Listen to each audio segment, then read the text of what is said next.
बुझ न बुझु पढ़ गीता रोज न रोज खाऊता पिता।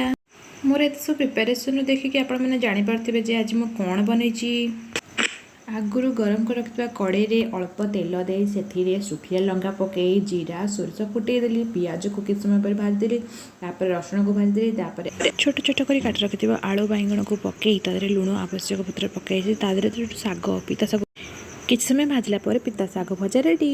एबे गार्निशिंग टाइम। पिता शाग तो मोर फेवरेट से कलरा हो कि पिता शाग हो कि जेकोसी शाग हो मोर बहुत पसंद। मु आग तक भाजिकी गरम गरम खाए तो शीत दिन में तो शाग गुड़िक खावा निहाती आवश्यक। तेणु आपण मानक पिता जिनस सब खावाई कि पिता खावा को क्या क्या भल लगे कमेंट निश्चय जनइबे। ये इंस्टा